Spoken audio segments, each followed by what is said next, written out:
Nah kemudian 18 meter ini tidak yang 18 meter tapi 3 lapis. Ini 3 lapis. Jadi struktur 3 lapis inilah yang merupakan struktur yang nggak pernah terjebol. Yang pertama parit, lebarnya 20 meter, dalamnya 10 meter. Yang kedua adalah setelah dia bisa lewat parit, taruhlah misalnya orang bawa kuda, kudanya berhenti di sini, dia harus kemudian berenang. Kalau berenang dipanah langsung dari sini. Taruhlah akinya kuat, kebel. Dia bisa manjat. Di sini dia harus kemudian dilempar batu, lempar panah, lempar minyak dan segala macam. Lempar api, bakar. Ini tingginya sekitar 8 meter. Tebelnya sekitar 3 meter. Kalau bisa lewat sini, harus lewat sini lagi. Dilempar, dibakar. Tebelnya sekitar 5 meter, tingginya sekitar 12 meter. Kalau misalnya antum yang jadi pasukannya Muhammad Al-Fatih, gimana cara masuk ke dalam? Ingat loh, ini sudah 1123 tahun belum pernah jebol. Gimana caranya kira-kira? Loh, kayak ini gaya Escobar, bro. Gimana? Buat tunnel dari bawah. Jenius. Escobar. Jenius. Tapi salah. Orang Serbia itu paling pinter gali perak. Iya.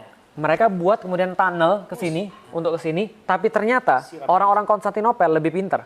Mereka sudah antisipasi dengan cara apa? Mereka buat metode deteksi sederhana. Mereka taruh di sini baskom 1,5 meter satu baskom air, kasih air. Ketika ada orang gali di bawah geter.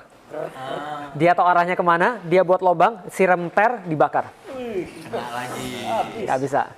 Maka semua cara nggak bisa. Maka Al-Fatih tahu kalau cara yang lama yang dicoba mesti nggak bisa. Harus ada the new one. Betul. Nah sekarang ada drone. Dulu belum ada drone. Terus gimana caranya? Pucuk dicinta ulam tiba. Suatu hari ada seorang seniman senjata namanya Orban. Orban ini orang Kristen. Orang Kristen dan dia dari Hungaria datang kepada Kaisar Konstantinopel. Lalu bilang begini, Kaisar saya punya senjata mau bikin atau tidak? Lalu kemudian Kaisarnya bilang, saya mau bikin tapi kita nggak ada duit, nggak ada uang. Gini aja, kamu tinggal di sini, kamu nggak usah kemana-mana. Nanti kalau kami punya uang, kami akan beli. Ternyata apa yang terjadi? Nggak terjadi-jadi. Selama setahun, akhirnya dia pergi ke tempat Muhammad Al-Fatih lalu bilang begini, gue punya senjata nih bos, mau bikin nggak? Penulisnya Muhammad Al-Fatih nulis kayak begini. Al-Fatih langsung berdiri terus bilang gini, kamu bisa nggak membuat sebuah senjata yang bisa melontarkan proyektil sebesar ini? Al-Fatih kan jago fisika. Maka dia sudah ngitung, I sama dengan M kali A, impact sama dengan massa kali akselerasi. Kalau ada massa sebesar itu yang bisa dilemparkan, itu tembok nggak akan tahan. Orban orang senjata, tahu. Lalu dia bilang begini dalam catatannya, bukan katapult, lebih besar lagi. Lalu kemudian dia bilang gini, jangan-jangan kamu pengen menaklukkan tembok Konstantinopel. Al-Fatih bilang, kalau iya kenapa? Ini dicatat ini percakapan mereka. Orban bilang, kalau iya kebetulan. Gue sudah tinggal 1 tahun di sana. Dan gue nggak dibayar dan gue nggak diapa-apain, senjata gue nggak dibeli. Al-Fatih bilang, berapa yang kamu perluin? Saya perlu segini. Saya bayar 4 kali lipat, buatkan bagi saya. Langsung dibuat oleh Orban, ini kemudian senjatanya. Namanya The Great Turkish Bombard. Yang main Age of Empire, tahu. Nah, Basilica Cannon kalau di Age of Empire. Tapi Age of Empire 2, bukan Age of Empire yang sekarang.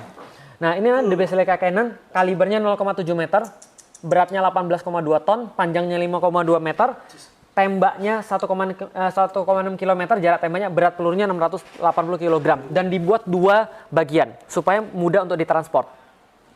Karena ini berat banget, semuanya besi dan tembaga di zaman itu. Nah, maka kemudian ini dibuat. Ini tempat mesiunya, ini tempat selongsong batunya yang sebesar itu 680 kg. Ditembak, nyungsep 2 meter di bawah tanah.